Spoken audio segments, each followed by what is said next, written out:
Assalamualaikum warahmatullahi wabarakatuh. Halo semuanya, di video pembelajaran kali ini saya akan membahas tentang inflasi dan nilai tukar. Sebelum masuk ke materinya, alangkah baiknya perkenalan dulu. Nama saya Ratu Raisya Apriliani dari kelas Perbankan Syariah 4A dengan NIM 0503233173. Baik, langsung saja, inflasi dan nilai tukar merupakan dua indikator ekonomi makro yang saling berkaitan dan memiliki dampak signifikan terhadap stabilitas perekonomian suatu negara. Dalam konteks globalisasi dan perdagangan internasional, fluktuasi nilai tukar dapat mempengaruhi harga barang impor dan ekspor, yang pada gilirannya berkontribusi terhadap tekanan inflasi. Pengertian inflasi merupakan kondisi kenaikan harga barang dan jasa secara umum dan terus-menerus. Ahli ekonomi luar negeri Clay dalam Iswardono mengemukakan bahwa inflasi adalah suatu kenaikan harga yang terus-menerus dari barang-barang dan jasa secara umum. Selanjutnya, teori inflasi yang pertama, teori kuantitas. Teori ini mengatakan perubahan-perubahan dalam penawaran uang akan menyebabkan kenaikan harga yang sama tingkatnya dengan tingkat penawaran uang.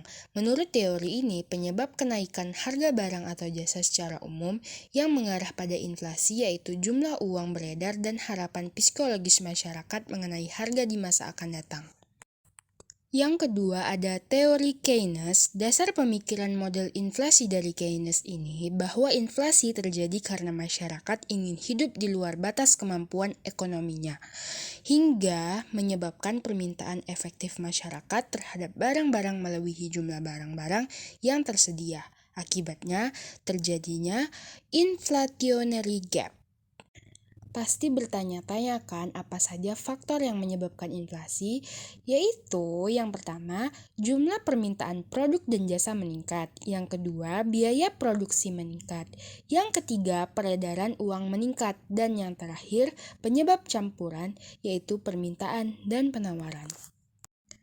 Untuk dampak inflasi, yang pertama menurunkan kesejahteraan rakyat, yang kedua memburuknya distribusi pendapatan, yang ketiga meningkatnya suku bunga, yang keempat mendorong investasi spekulatif, yang kelima menurunnya minat menabung, dan yang terakhir dampak inflasi terhadap harga bahan pokok.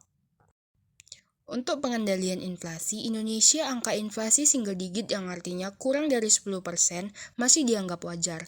Terlepas dari beberapa angka inflasi yang dianggap cukup rendah, kebijakan ekonomi pokok yang dipergunakan untuk mengendalikan inflasi pada umumnya adalah kebijakan fiskal dan moneter.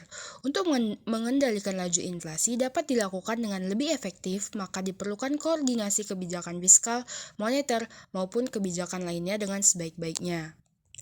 Inflasi menurut pandangan Islam. Islam tidak memandang adanya inflasi karena mata uang yang digunakan adalah dinar dan dirham yang memiliki nilai mata uang stabil dan dibenarkan dalam pandangan Islam. Ketika Islam mewajibkan pembayaran diat, maka yang dijadikannya sebagai ukurannya adalah dalam bentuk emas. Rasulullah telah menetapkan emas dan perak sebagai mata uang dan standarisasi ukuran uang. Ketika Allah Subhanahu wa taala mewajibkan pembayaran zakat uang kepada umat Islam, maka yang menjadi ukuran nisabnya adalah ukuran emas atau perak.